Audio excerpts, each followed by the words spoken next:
ଏକୁଟିଆ କରୁଛ କ'ଣ?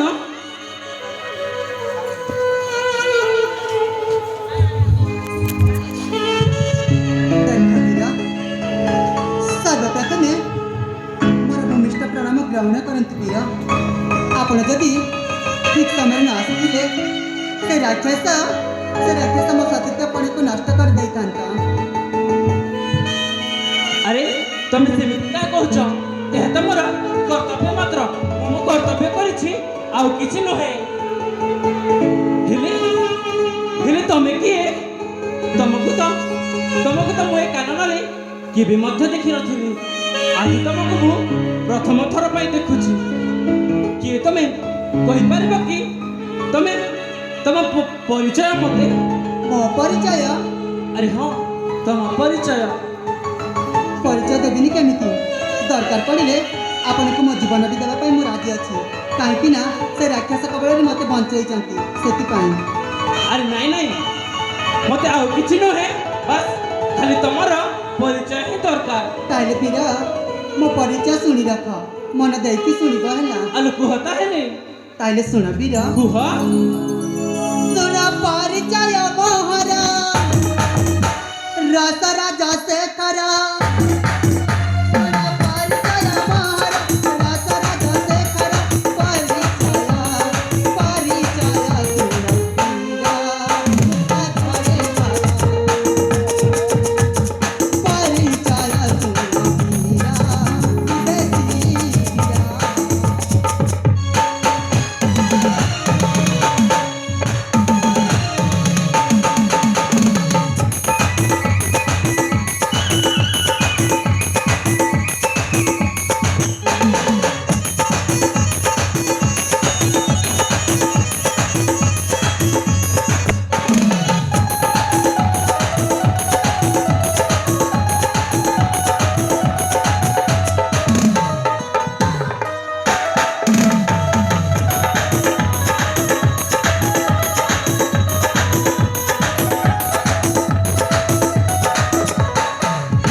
ତାପରେ ଆଲୋ କୁହ ନା।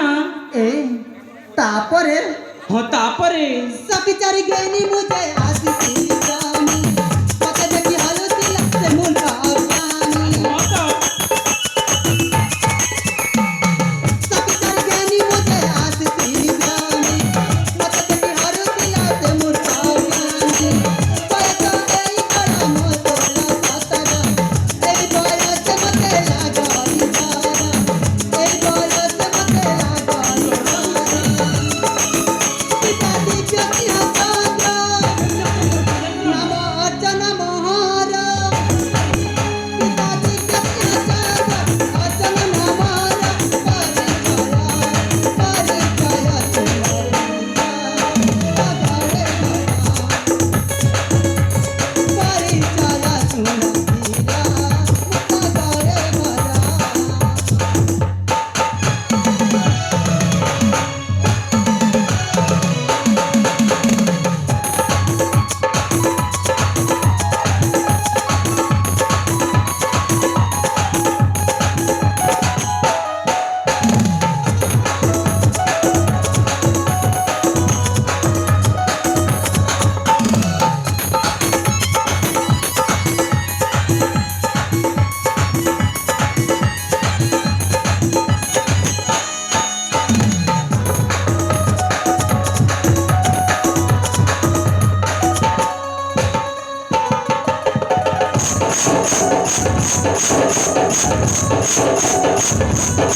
ପରିଚୟ ମୋ ଦେଶ ହେଉଛି ମୁକ୍ତାଗଡ଼ପୁର, ଆଉ ମୋ ପିତାଙ୍କ ନାମ ହେଉଛି ଦିବ୍ୟ ସିଂହ ଚନ୍ଦ୍ର।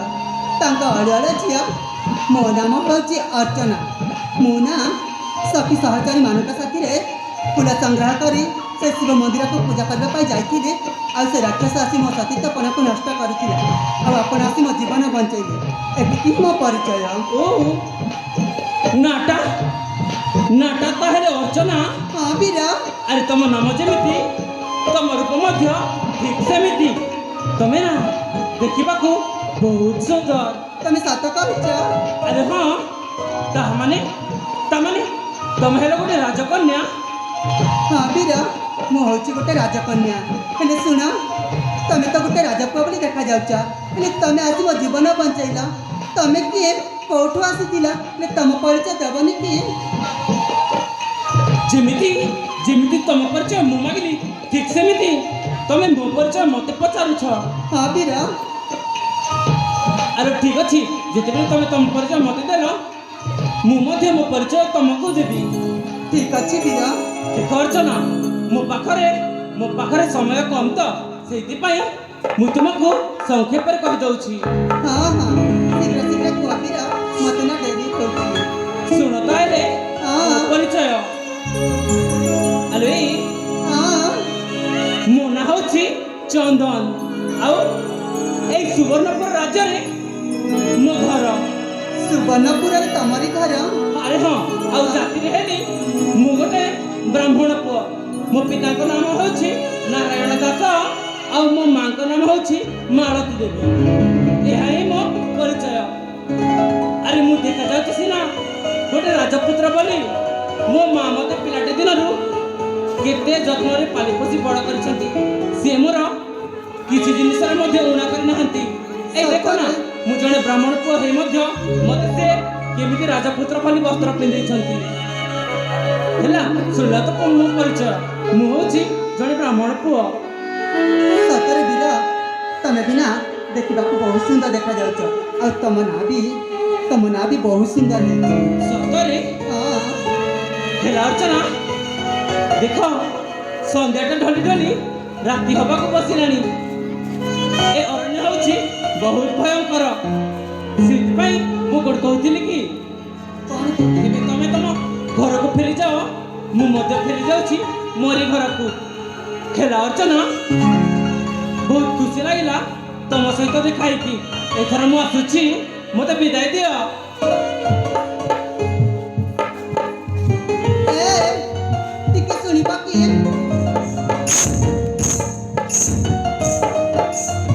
ଆରେ କ'ଣ ହେଲା, ମୁଁ ଯାଉଥିବା ସମୟରେ ଏମିତି ତମେ ମୋତେ ପଛପଟେ ଡାକିଲ କାହିଁକି? ଦେଖ, ଯିବା ପୂର୍ବରୁ ମୁଁ କିନ୍ତୁ ତମକୁ ଗୋଟେ କଥା କହିବା ପାଇଁ ଚାହୁଁଛି।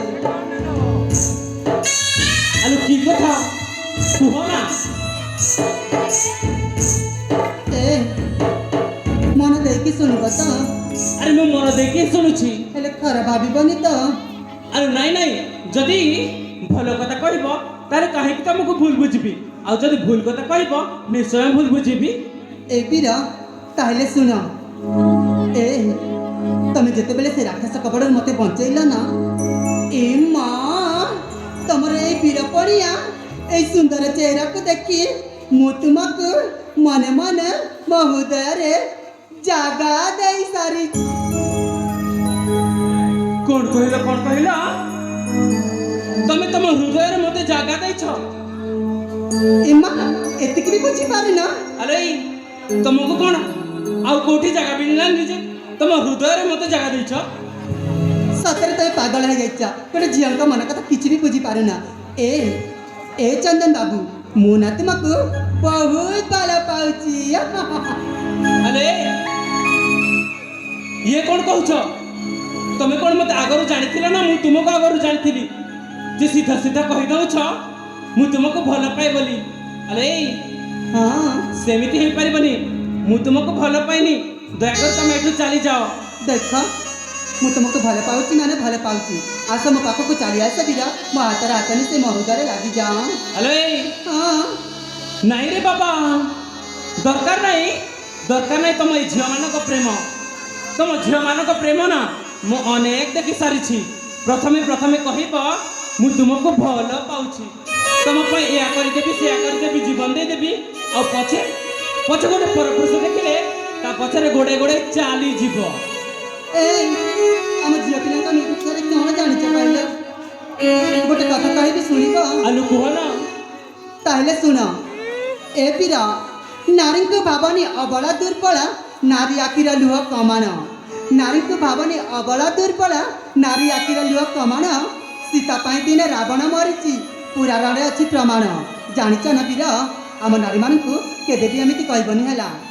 ଆଚ୍ଛା, तमें तमें नारी माने एमिति पुराण रे अछि प्रमाण हाँ अरे हाँ से पुराण शास्त्र कथा तमें मते बुझावनी कहि दउछि से पुराण रो तृतीय पृष्ठ रे कोन लिखा हिची सेटा तमें पढि न बोधे कौन लिखाई हेलो सेठी पूरा लेखा अछि आलो राधा कृष्ण जेबे प्रेम करुथिले से प्रेम रथिला मान सतरे आलो राधा कृष्ण जेबे प्रेम करुथिले से प्रेम रथिला मान हाँ आउ आजि काली झियो प्रेम करूछंती सडा कुकुर ठार बिहीन ए देखो गोटे झिया पिला को कुकुर कहूच तुमको लाज लगुनी लागुनी ए आसन मो पाखକୁ ଚାଲି ଆସ अरे नहीं कहली ना ए बीरा काहे दूरे जाउछ कहला आस ना ए जाओ ना रास को नागर तुम्हें तो प्रेमी